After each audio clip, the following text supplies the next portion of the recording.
And so this past weekend, we had the biography on Edge, and then also on A&E, their WWE Rivals program put a spotlight on a particular year in Edge's career, where he matched up with a young up-and-comer named Cena. Hey now, wait a minute, a young up and comer. What do you mean by that? No, and again, I usually like this program. When Rivals was Michaels and Bret Hart, I'm like, oh yeah, and there was an edge to that, or the long running rivalry with Foley and Undertaker or whatever.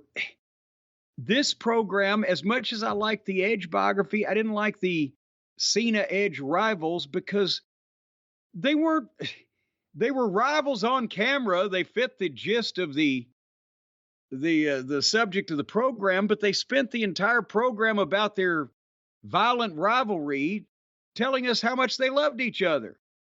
It was such effusive patting on the back and praising, and I love this guy, and I said I love you to him, and he said I love you to me. There's go go ahead, go ahead. What were you gonna say?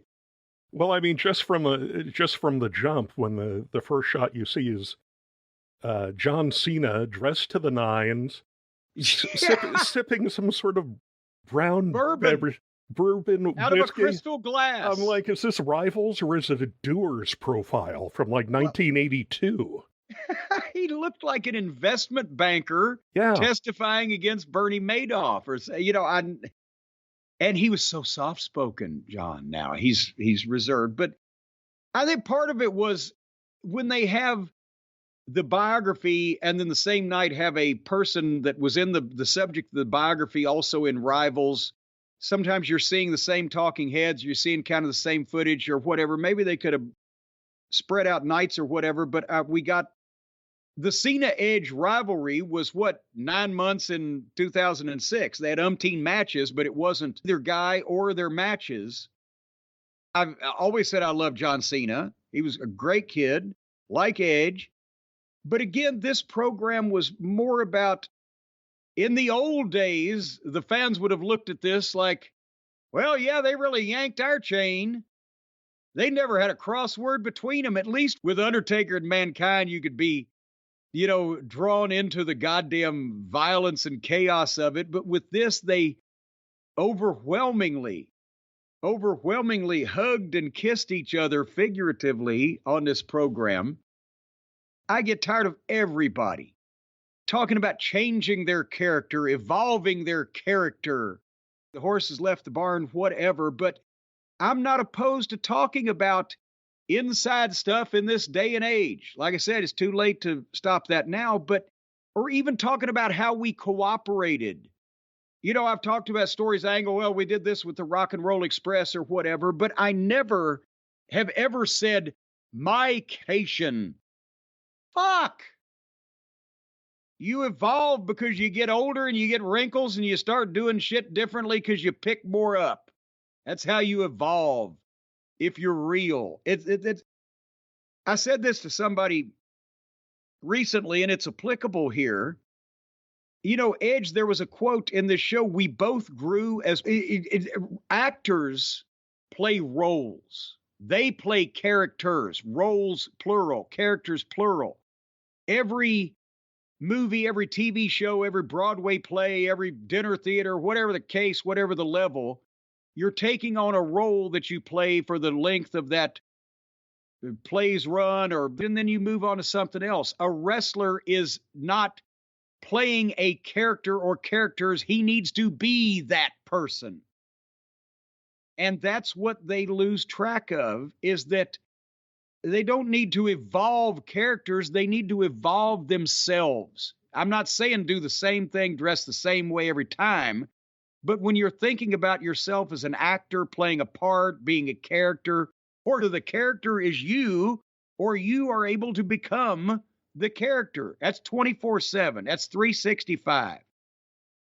You don't need to do promos at the dinner table with the family, but you have chosen to become someone, and you need to be that person. And I know guys change gimmicks. If you haven't seen Dr. Isaac Yankem, But, you know, that wasn't him to begin with, and it was something that was forced upon him. The guys in the territory days had to take care of their own selves and their own business and didn't wait around for somebody to give them a gimmick. They came up with one that they felt they could do and was them. And unless they were drastically mistaken, like Sugar Bear Harris, he didn't go to Oxford University and learn how to speak like Lord Greystoke. He was Kamala. You got a bad gimmick, change the gimmick. Improve the gimmick, but that becomes you. You become that. But anyway, they did the program, they traded the wins, and that's what I came away with. The praise from these mortal enemies for each other was heartwarming. In the end, Cena won the title and hugged his father, and they were done. And Edge went on to do all the things that Edge did in the biography that we just saw. Wow, there are at least a couple of revealing pieces there in, like the TLC match, the Unforgiven rematch in Boston, where Cena regained the title. I had no idea that Edge passed out from Well, that was good. Actually, you know, I can see how it would have happened because John's got thick forearms and he's not got like basketball players' arms. And he had a ladder on it. Edge was snoring. Edge was. He thought it was his alarm going off and he was going to miss his flight. When you get choked out, I can tell you from experience, and you first come back around, you're not sure what the fuck is going on, where you're at. It takes a second, times a little longer, depending on what put you out to begin with. Edge passed out. He woke up hearing himself snoring and thinking it was his, like I said, his alarm clock, and he saw the Air Canada sign on the wall and thought he was late for the airport. So, rival, hey, I'll tell you what, Lou Kippelman, have you ever been choked out unconscious by anybody without asking them to do it first? No. Well, in that case, if somebody does it to you, then you might need to sue somebody. And if you need to sue somebody, ladies and gentlemen, I know exactly who to call. Call Stephen P. News.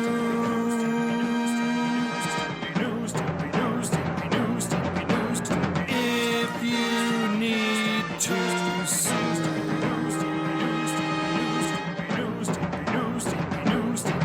An outlaw mud show or two. Still to the rest. Boy, howdy, ladies and gentlemen. If we ever had to do a podcast without playing that funky music, I just don't think I'd air it. But I'll tell you what right now, folks, what we will air is some grievances, because there are more people that the legendary Stephen P. New at newlawoffice.com, 888-692-8084, more people that the legendary Stephen P. New is representing. He is represented and defended the downtrodden of you, those folks who have been wrongfully terminated. I'm talking about your employment, not your life. If somebody wrongfully murdered you, you might need to call Stephen P. New a little quicker. Anyway, if you've been wrongfully terminated, if you've been poisoned, or your health has been damaged, if you've been injured due to someone else's negligence, inebriation, or complete incompetence, we know that Stephen P. New is on your side. So many of you have contacted him from the cult of Cornette through newlawoffice.com or 888-692-8084. But now, we just revealed this a couple of weeks ago, he is helping the prisoners, the inmates that are living in overcrowded and deplorable conditions in the jails in West Virginia, as soon as the state of West Virginia was put on notice that Stephen P. New was looking into the contaminated food and the lack of plumbing and water and inadequate medical care and rampant gang attacks in the West Virginia penal system, it's getting to where you can't go anywhere anymore. You can't even go to jail and feel safe.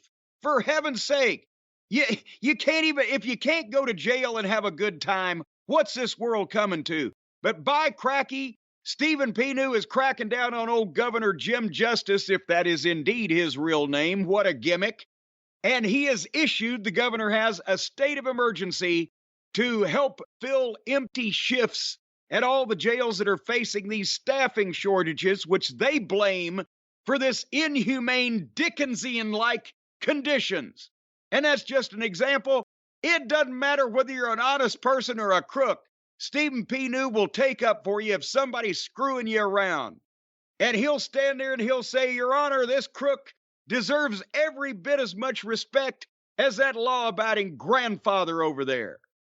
And he'll get it, too. Folks, Stephen P. New, no matter which side of the fence you're on, he'll be your safety net. 888-692-8084, the inevitable newlawoffice.com.